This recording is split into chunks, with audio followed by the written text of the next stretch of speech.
Today, I'm joined by Broadway composer Richard Oberacker, who started his conducting career locally at the age of 17 and is currently conducting Cirque du Soleil's production of Ka in Las Vegas. As a composer and lyricist, Richard is best known for his work on the Tony Award-winning musical Bandstand, which also garnered a nomination for the 2017 Drama Desk Awards for Outstanding Music and Outstanding Book for a Musical. Richard, welcome to the Art Show. Hey, thanks. Thanks for having me. Can you share with our audience how your journey began as a musical theater composer? I actually started writing music when I was very, very young, like in middle school and high school. And the songs I was just coming up with were story-based. They always had, a journey. They had something to say. They were coming from a character, just because I loved musicals myself. And then when I hit college, I found myself actually getting assignments to write musicals, and that launched it. That was really the training ground. And then I was out into the industry at large and working as a conductor, which was paying the bills, but on the side, what I was doing constantly was writing shows and trying to get them on a stage. That's pretty awesome. And so how influential the local community theater scene was to the start of your career? Can you talk a little bit about how important that was to you? Well, I had been in the local civic theater scene since I was really little, just being on stage, as a little rugrat actor. And then when I was 17, I was given the opportunity to conduct for the first time, and then conducted all the way through my college years. I was sort of doing double duty in school and also conducting around town.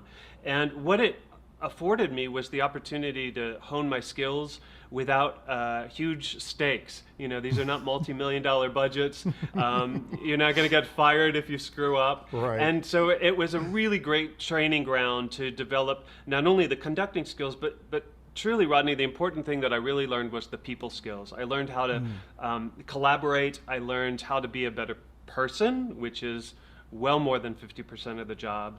I learned how to have a really good time and still maintain excellence, and I learned how to motivate people without turning them off. I mean, that's how critical that is, especially when you're working in a collaborative environment.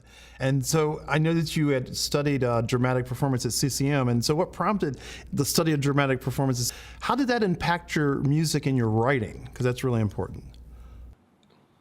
It's actually a really good story. Because I was conducting professionally so early, there I was at CCM studying as a composition major because I wanted to write for the theater. CCM, to their credit, tried to create a new degree program just for me as an experiment, composition for musical theater. And part of that lineup of classes they were cobbling together was an acting class. And the head of the acting department took me aside one day and said, listen, there's really nothing anybody else is teaching you around here that you aren't already doing professionally as a conductor. And if you're serious about being a writer, they suggested that I switch majors and become a drama major full-time. And the reason for that would be that I would learn what the actor actually needs on the page. And so I would be getting an education in musical theater writing and playwriting by simply being the guy that on the other end would have to receive a script or a piece of music. You'll be able to speak their language. You'll have empathy for what they need. You'll have empathy for what they go through, how difficult it is to be an actor. And if I go through all of that, I will be a better writer just by having lived through the fire. And that's exactly what happened. Oh, that's pretty cool. I mean, I love the fact that you had to backtrack for 2 years and then, 6 years of acting, but it pays off. And so as you prepare to produce your upcoming show, Bruce, what drew you to this story about the movie Jaws, and how did you translate that into a musical theater experience?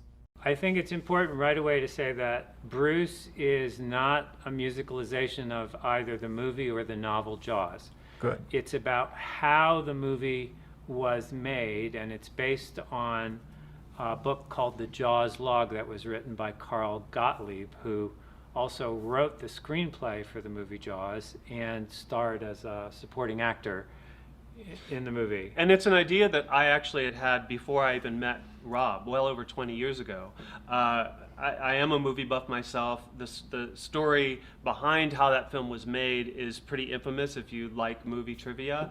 And I always sort of thought that's a heck of a story that you've got this 26-year-old kid. You know, Steven Spielberg was 26 years old. 25 when they started. Yeah, and he was, you know, he was given the #1 novel in America to translate into film, and so the responsibility was overwhelming. It was also the first film that was ever shot on the open ocean. It was a lot of firsts. It completely changed the way Hollywood works. It changed the way we go to the movies. It changed everything. And it's just a great hero's journey. Somebody who's that young, who has this dream of finishing this film, and as he's trying to move towards that dream, like every obstacle in the world is thrown at him. And so, is Steven Spielberg aware that you're doing this musical about this pivotal point in his life? He knows? Oh. He does know about it. We have a lot of channels in and out of different offices in the industry, and it's very lovely to know that he knows about it and he is intrigued. We're working side by side with almost everybody else that was working on the film. We're very fortunate, the ones that are still with us, Carl Gottlieb being one. We're working side by side with him. Joe Alves, who designed Bruce the Shark, came up to Seattle and saw our last workshop. So it's astounding to be in the room with the people who we've made characters, and it must be weird for them because there you have Joe Alves in a room watching a very young actor play him in 1974, singing about the creation of this iconic shark. It was really quite something. It was, his wife was with him, and she tapped Rob on the shoulder and said, "Turn around and look at Joe." And there had tears running down his face. So we kind of knew we're doing something right, and we just look forward to sharing it with the rest of the team that was there on Martha's Vineyard that summer, because it's a love letter to them, really. Astounding what can come out of nothing. We distributed wide release. Astounding what would come out of just pushing back. It wasn't done like that before.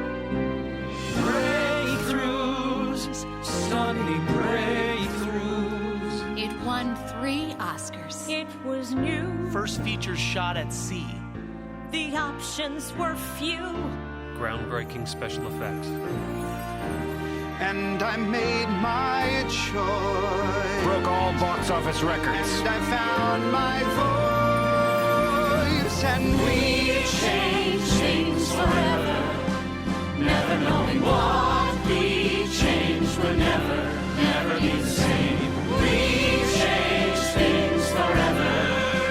Never knowing what we changed would never be the same. That's super awesome. Gentlemen, I love this conversation. This is so great. Awesome. Thank you so much, you guys. Thank you, Rodney. Thank you, Rodney.